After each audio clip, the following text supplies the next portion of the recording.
Alhamdulillah. Hamdan katsiran thayyiban mubarakan fi kama yuhibbu rabbuna wa yarda. Asyhadu an la ilaha illallah wahdahu la syarikalah wa asyhadu anna Muhammadan abduhu wa rasuluh alladzi la nabiyya ba'dah. Alhamdulillah, kita bertemu lagi dalam majelis ilmu di malam ini, malam yang hujan. Semoga Allah merahmati dan juga doa-doa kita tentunya senantiasa Allah ijabah ya, apalagi di waktu hujan ini tentunya kita mengungkapkan munajat apa kepada Allah, maka ada jaminan untuk diijabah ya.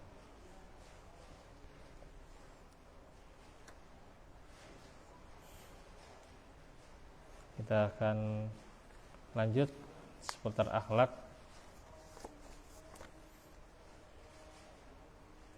yang akan menjelaskan tentang bahaya zalim.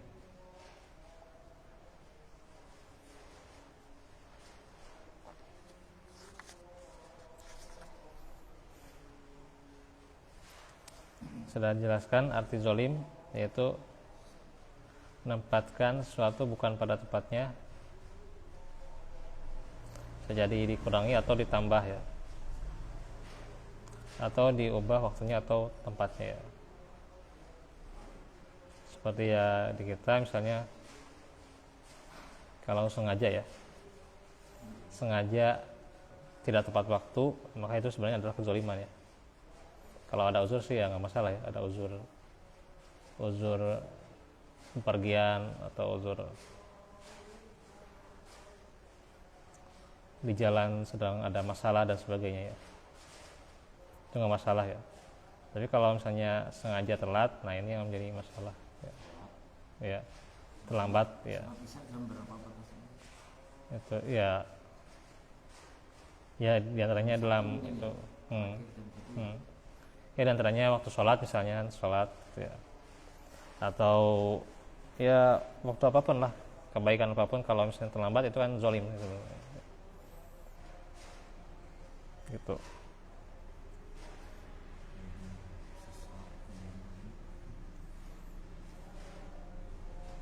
Karena itu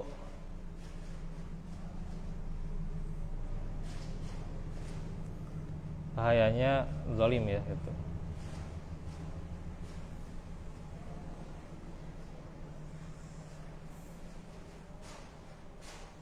Nah, zalim juga ada dosa besarnya, ada dosa kecilnya ya.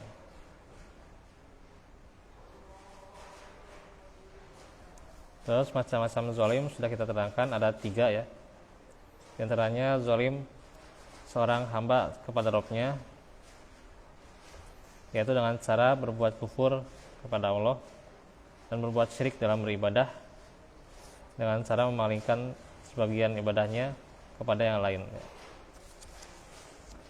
Terus juga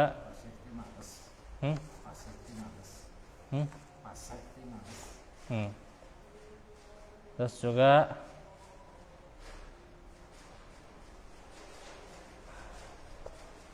zalim seorang hamba kepada yang lainnya, baik sesama hamba Allah maupun makhluk Allah yang lainnya.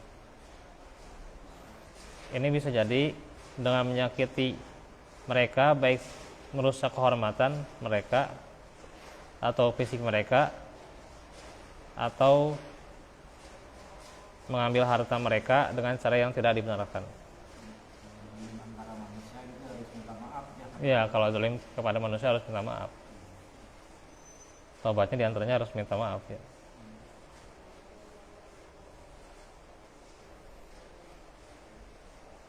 Harus mengganti gitu ya. Kalau ada barang yang dirugikan, ada yang merugi ya, harus diganti ya kerugian itu.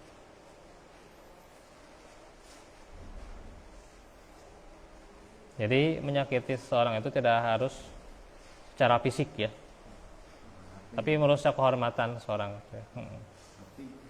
ya. Ya, merusak kehormatan artinya misalnya ketika Nah, bisa menjelek-jelekan di belakang gitu ya. Iya, bisa gibah gitu ya. Ya, atau namimah gitu ya. Merusak kehormatannya gitu. Ya,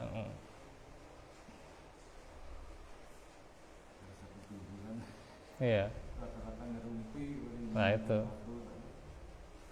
Kadang di kita susah tuh ya ngomong di belakang itu, kadang kita susah untuk menghindari itu. Padahal itu berbahaya ngomong di belakang gitu.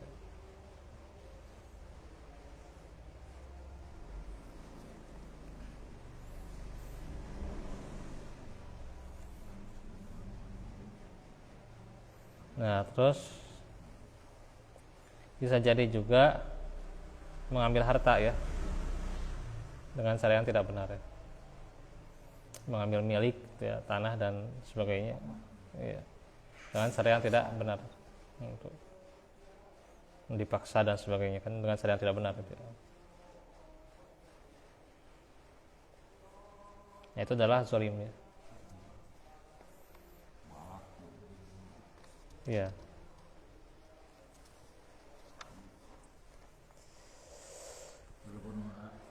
Waris juga zalim ya. Apa? Waris dari orang tua kalau diambil paksa sama saudara. Iya, zalim. Bagiannya umpama 30 kan Iya. rata-rata nah kalau laki-laki kan Iya. sama diambil separuh.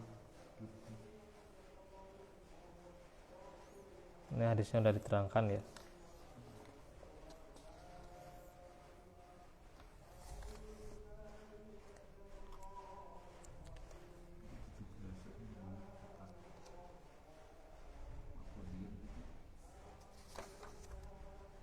Nah, ini panjang sebenarnya ya.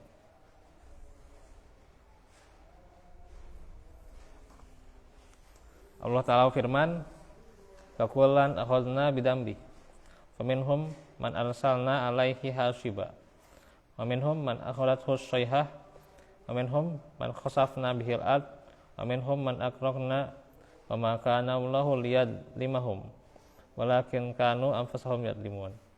Mereka masing-masing itu kami azab dengan diambil ya, diambil kebaikannya, maka diazab juga dengan karena dosa-dosanya. Di antara mereka ada yang kami timpakan kepadanya hujan batu kerikil,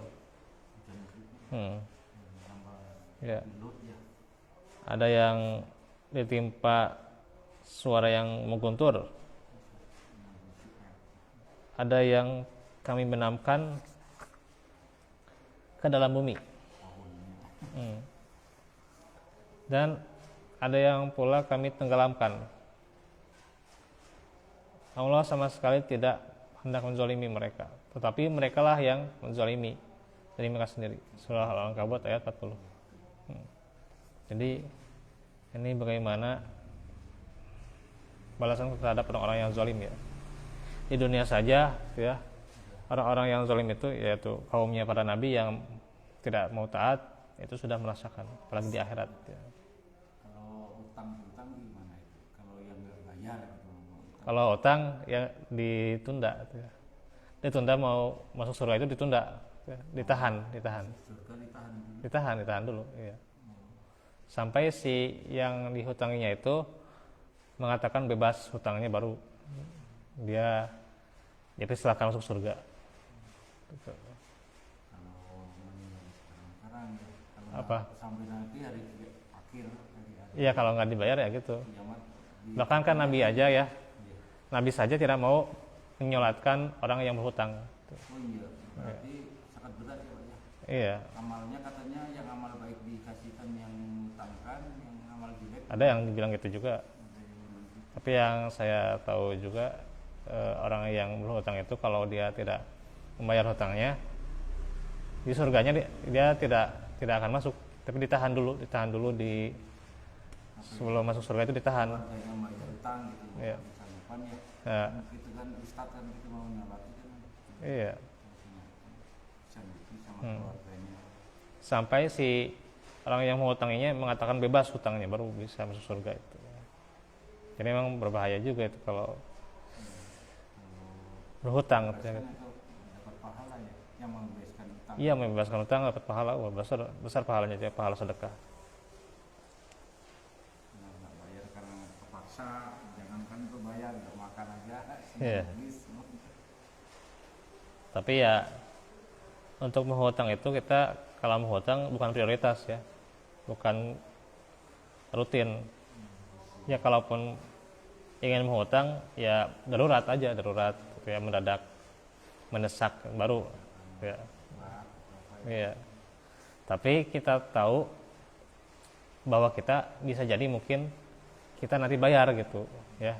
Bukan artinya nanti kita menghutang tapi kita nggak tahu nanti dibayar atau enggak gitu. Jangan gitu.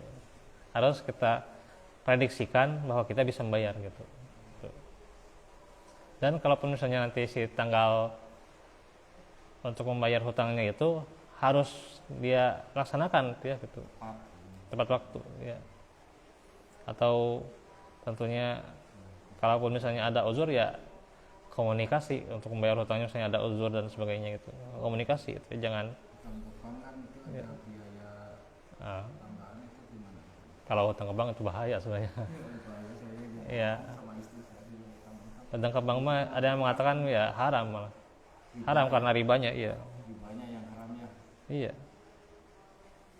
Tapi kita pernah ngambil gajinya di bank gimana ya? Apa? Ngambil gajinya di bank. Ngambil gaji itu nggak masalah kalau ngambil gaji mah. Karena ada administrasinya dibayar pakai itu aja. Oh itu ya nggak apa-apa. Kalau ngambil gaji ke bank, ngambil penghasilan ke bank ya nggak masalah gitu. Nggak masalah ya. Ngambil ya misalnya ada orang yang ngasih ke kita itu ya nggak masalah. Tapi yang masalah itu ketika menghutang ke bank gitu ya. Membayar juga Ya, nah itu yang ribanya. kalau tidak utang ini. Iya.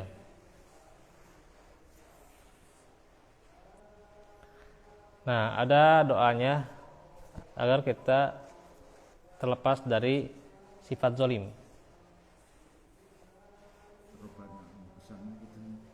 Atau doa juga ketika kita agar diampuni dari dosa-dosa zolim. Nabi Adam ya. Hah? Ya bisa, Rabbana zalamna bisa itu. Ya. Atau doa dari Abu Bakar yang sering kita ucapkan diantaranya di tahiyat akhir atau di setiap pada sholat ya. Allahumma inni zalamtu nafsi zulman katsiran wala yaghfiru dzunuba illa anta faghfirli maghfiratan min indika warhamni innaka antal ghafurur rahim. Ya Allah, aku telah menzalimi diriku sendiri dengan kezaliman yang banyak dan tidak ada yang dapat mengampuni dosa-dosa kecuali Engkau. Maka ampunilah aku dengan ampunan dari sisimu dan rahmatilah aku, dan sungguhnya Engkau Maha Pengampun, Maha Penyayang. Hadis ini riwayat Ibnu Abi Syaibah, Ahmad, Al-Bukhari juga ada, Muslim juga ada, Tirmizi, Nasa'i, Ibnu Majah, Ibnu Zaimah, Ibnu Hibban, dan juga Al-Baihaqi. Nah ini doanya ya.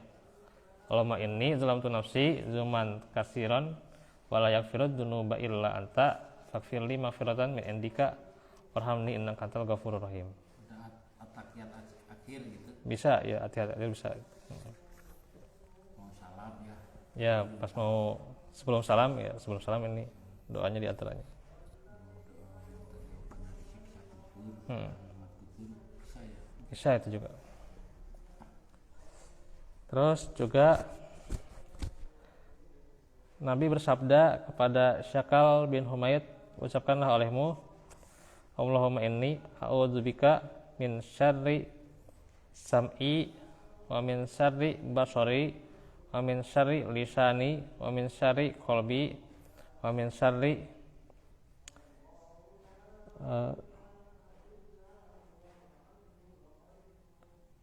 maniyi wa min syarri maniyi. Ya Allah, aku berlindung kepadamu dari kejelekan pendengaranku, kejelekan penglihatanku, kejelekan lidahku, kejelekan hatiku, dan kejelekan kemaluanku. Ini juga bisa ya. Dari riwayat Ahmad, Tirmizi, An-Nasa'i, Al-Hakim, Abu Daud dari Syakal bin Humaid. Allahumma inni a'udzubika min syarri sam'i wa min syarri basari wa min syarri lisani wa min syarri qalbi wa min syarri maniyyi.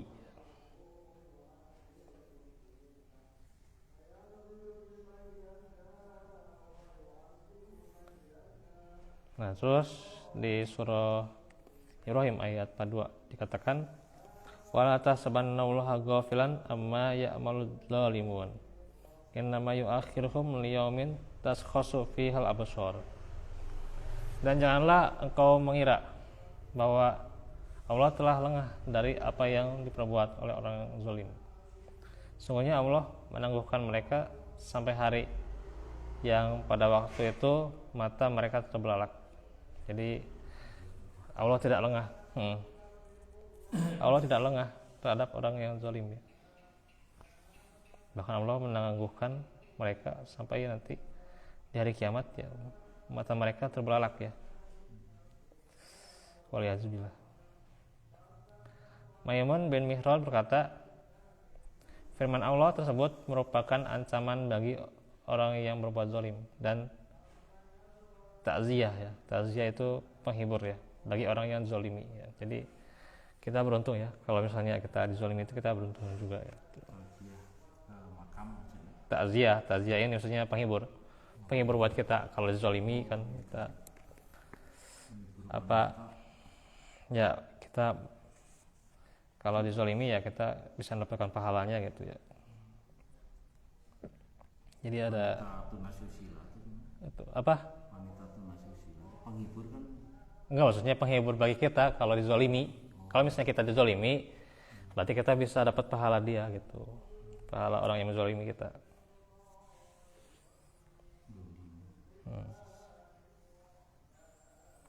Terus Rasulullah Sallallahu Alaihi Wasallam sabda, unsur akhoka zaliman, au madluman. Qila ya Rasulullah, hada nansurhu madluman, fakaifa nansurhu zaliman? Qala tamnauhu minadz zulmi. Tolonglah saudaramu yang berbuat zalim dan yang dizalimi. Mereka bertanya, wahai Rasulullah, jelas kami paham menolong orang yang dizalimi, tapi bagaimana kami harus menolong orang yang berbuat zalim? Beliau bersabda, engkau mencegahnya dari berbuat zalim itu adalah menolongnya ya, menolong orang yang berbuat zalim. Jadi kita mencegah kezaliman itu adalah kita menolong dia. Artinya harus kita berupaya agar kezaliman itu tidak terjadi ya. Dan salah satunya dengan adanya majelis seperti ini adalah mencegah kezaliman ya gitu.